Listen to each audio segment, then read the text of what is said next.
Hello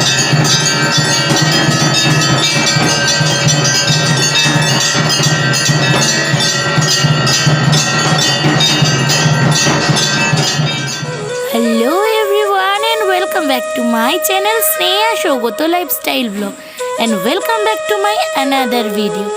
আজ আমি তোমাদের সাথে শেয়ার করতে চলে এসেছি একটা ইন্টারেস্টিং ভিডিও, যেটা দেখলে তোমাদের মনটা সত্যিই অনেক ভালো হয়ে যাবে। আর এখান থেকে তোমরা মা কালীর দর্শন পাবে। তো চলো, আজ আমি তোমাদের কোথায় নিয়ে চলে এসেছি তোমরা ভিডিও দেখেই, মা কালীর রূপ দেখেই স্টার্টিংয়েই বুঝতে পেরে গেছো। তবু একবার বলে রাখি, আজ আমি চলে এসেছি দাড়িবেড়িয়া কালী মন্দির, খুব জাগ্রত কালী মন্দির। এটা শুনেছি শ্মশান কালী মন্দির, শ্মশান কালী তো ঠিকঠাক জানা নেই, তবু এখানে আমরা ছোট্টবেলা থেকে আসি। তো যাই হোক, তোমরা আজকের ভিডিও দেখতে থাকো। আশা করছি সবাই অনেক ভালো আছো, সুস্থ আছো। তো চলো, ভিডিওটা প্রথম থেকে শেষ পর্যন্ত একটু স্কিপ না করে দেখতে থাকো, তাহলে অনেক কিছু দেখতে পাবে। কোথায় কি আছে পুরো ডিজাইন ঘুরিয়ে দেখাবো। আর এখানে আরও দুটো মন্দির আছে এই একই সাথে, চলো দেখাবো। এখন শুরু হয়ে যাবে সন্ধে আরতি। তো এখন সন্ধেবেলা ভিডিও করছি, শুরু হয়ে গেছে বাজনা। চলো আরতিটা হয়ে যাবে।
গাইস, আরতি হয়ে গেছে, সন্ধ্যা আরতি সন্ধ্যেবেলা কমপ্লিট।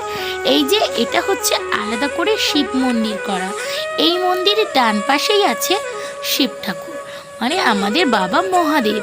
তো মহাদেব ডান দিকে আছে, বাম দিকে আছে রাধা কৃষ্ণ। দেখি, চলো তোমাদের সাথে সবটাই শেয়ার করি। তো চলো, সবার ফার্স্টে এখানে দেখিয়ে দেব চারপাশটা কেমন করে সাজানো। এই যে রাধা কৃষ্ণের মন্দির, যেটা আমি তোমাদেরকে দেখালাম এই মুহূর্তে। তো এই যে ওপরে এসেছি তোমাদেরকে একটু ভালো করে ঘুরিয়ে দেখাবার জন্য। দেখতেই পাচ্ছ, কৃষ্ণের ছোটোবেলা থেকে বড়োবেলা সমস্তটাই এখানে ছবির মাধ্যমে দেওয়া আছে। বেশ ভালো লাগে এই মন্দিরে আসলে, তাই মাঝে মাঝেই চলে আসি। আবারও একবার যেতে হবে, তার কারণ হোলির সময় এখানে খুব বড় করে পুজো হয়, মেলা বসে। তো হোলির সময় তো অবশ্যই আসব, তার আগে যখন এসছি তোমাদের সাথে একটু শেয়ার করব না, সেটা কি করে হয়। তো এই যে এটা হচ্ছে রাধা কৃষ্ণের মূর্তি। তো খুব সুন্দর লাগছে মূর্তিটা, দেখো তোমরা। এর আগে এই ওপর এটা দেরি করেই হয়েছে এই মন্দিরটা, এদিকটায় এর আগে আসা হয়নি। শিব ঠাকুরের মন্দিরটায় গেছিলাম। তো চলো এখন আবারও যাচ্ছি তোমাদেরকে সাথে নিয়ে। তো এর আগে গেছিলাম শিব ঠাকুরের মন্দিরে, কিন্তু রাধা কৃষ্ণের মন্দিরটায় ওঠা হয়নি। তো আজকে উঠে তোমাদের সাথে একটু শেয়ার করে নিলাম। তো চলো এবারে যাব ধীরে ধীরে শিব ঠাকুরের মন্দিরটা। তার আগে দেখিয়ে দেই মন্দিরটা একটা সময় কেমন ছিল পুরনো, সেইটা থেকে কিভাবে মানে এত বড় হয়েছে, এত ভালো লাগছে। আমরা সেই ছোট্টবেলা থেকে আসছি এই মন্দিরে। তো চলো ধীরে ধীরে বলছি। তো এই যে এটা হচ্ছে আমাদের শিবলিঙ্গ, মানে আমাদের না, মন্দিরে। তো এই যে চারিদিকে বাবা মহাদেবের ছবি দেওয়া আছে। তো বেশ সুন্দর লাগে, চারপাশটা পুজো হয়, মানে এত ভালো লাগে না, আর সাজানো গোছানো এত ভালো লাগে কি বলবো।